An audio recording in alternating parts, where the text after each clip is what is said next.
Looking at the stats tonight, it was 53% possession for yourselves, 21 shots to their 12, 5 on target for yourselves, 6 on target for them. They made 29 clearances compared to 14.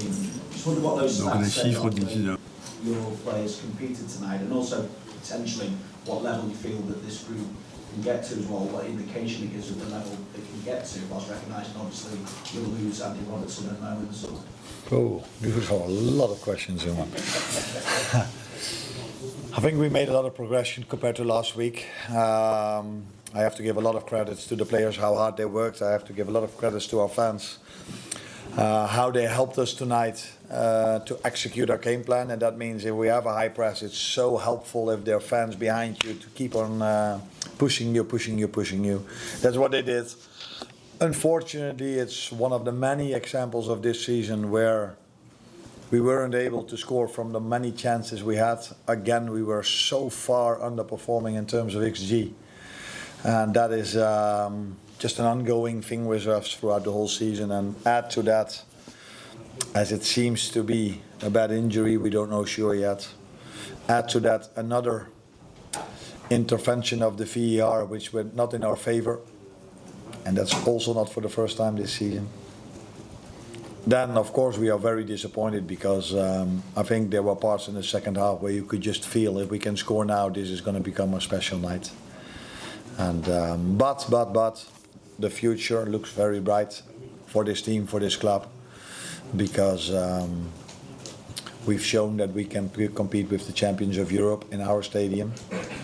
To be the dominant team, not many teams can be dominant against Paris Saint-Germain and generate so many chances as we did. But yeah, chances is one thing, scoring is a second. What do you make of that decision to overturn the penalty? Because the argument is obviously clear and obvious. Was it clear and obvious for yourself? I think probably last week we've had too much luck. And we ran out of luck today. So last week there were also 2 incidents where we might have been a bit lucky. Although the first one that was overturned by the VAR, there was clearly no contact and the ball was played. The second one could have been a penalty, but if you don't give it as a referee, I don't think a VAR should overturn it. And today, in my opinion, and I've conceded a few of these penalties this season, and I could name them all for you, but starting with Brentford away and Leeds away, where yes, there is contact, but you would never give a penalty for this. But yeah, if the penalty is being given, usually VARs tell you, I see contact, so yeah, then the decision should be the on-field decision. I should support that. But yeah, I wasn't surprised, were you? You've seen a lot of our games. You're a fan of another club in this city. So but I wasn't surprised that this went against. But that's not the story of the game. I'm surprised, given that there's contact, that it's overturned. Yeah, me too. But not when it comes to us, because this has happened to us multiple times this season. I think it was Rodri or Bernardo Silva who said that they've been very unlucky with referees this season. I heard them saying this 1 month ago, something like that. Then I thought, oh, if you can say that, then remember the both games you played against us, how many decisions then went against us. So what does it tell about us if they already think it went against them? But it is what it is. And you mentioned Hugo. What's the early indication? Was it an Achilles injury? And also was Joe Gomez injured when he came on? No, he wasn't injured, but I wanted to make a different substitution, and then he said to me, I'm not convinced if I can keep sprinting. I feel a little bit, so I think it's better to go off than not to take the risk. So yeah, then I think that was my 4th or my 5th, that would have been my 4th substitution. So then to keep someone on that might get injured out was never a smart thing. So I had to change the substitution. And Hugo, yeah, I think we all saw the video and the clips. That doesn't look good. 88 minutes till tonight. We could play with Florian, Alex and Hugo. We added 27, 28 to that tonight. And I would be surprised if we can add a few more minutes to that this season. But the good thing is, Alex is back. So yeah. This side. Which? Yeah, sorry, on Alex, you said the good thing is that he's back. What did you make of his performance? Was he sharp enough for a game of this size, and was it a bit of a gamble? Did you sort of hoping he would get back to his best? No, I said before the game that if you go to extra time and you play in the second half and he plays 45 minutes, there's only 2 minutes in between before extra time comes up for half an hour. And I don't think that was realistic, but to play him 45 and let's see at halftime how he feels to add 5 to 10 minutes to that was a possibility for today.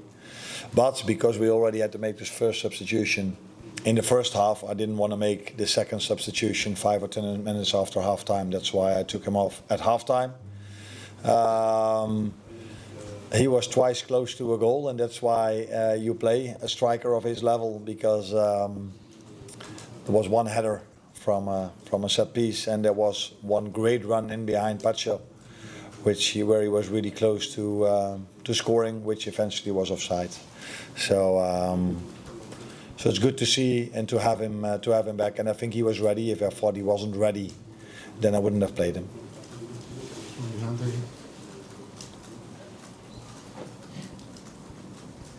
Hello, Giovanni Castelli from L'Equipe. Just a question about Hugo Ekitike. Do you know anything about the gravity of his injury? Because the image was very, very bad. Yeah, I want to come back first to add something about Alex. I think if you compare us today with last week, I think it's fair to say that he was completely ready to play. Otherwise, you can't play a first half as we did, although the second half was even better. Yeah, Hugo looks really bad, but it's difficult for me to say how bad. I think these things are, tomorrow we will, how do you say this? Investigate this further. How bad it is for him. Let's see. That it doesn't look good, that's clear. No. I didn't see him at halftime, and after the game he was already home. Went home, so I haven't spoken to him yet. Sorry. Arne, you've mentioned again that your team missed so many chances, which is very obvious. Do you have any explanations? Is it a lack of patience, a lack of precision, lack of concentration? Is it like maybe too desperate to score goals? What is it about? No, it's difficult, but one of the reasons to play Alex and Hugo is because they have proven to be goal scorers. So I don't know what it is, but it is part of our season this season. But of course, part of it is also that Alex hasn't been available, because if there's one proven goal scorer in the Premier League as a number 9 that I have in my team, it's of course Alex, who scored so many times for Newcastle. But I think if you look at the finish of Dembele, I think Rio had the same shot 2 minutes before. Very good shot, by the way, very good save of the goalkeeper. But the Ballon d'Or winner scored 2 minutes later a great goal, and that is sometimes you have to give credits to this particular player, Ousmane Dembele, who finished that chance off really well. Did he score the second one as well? Yes, sir. Okay. Thank you. No problem.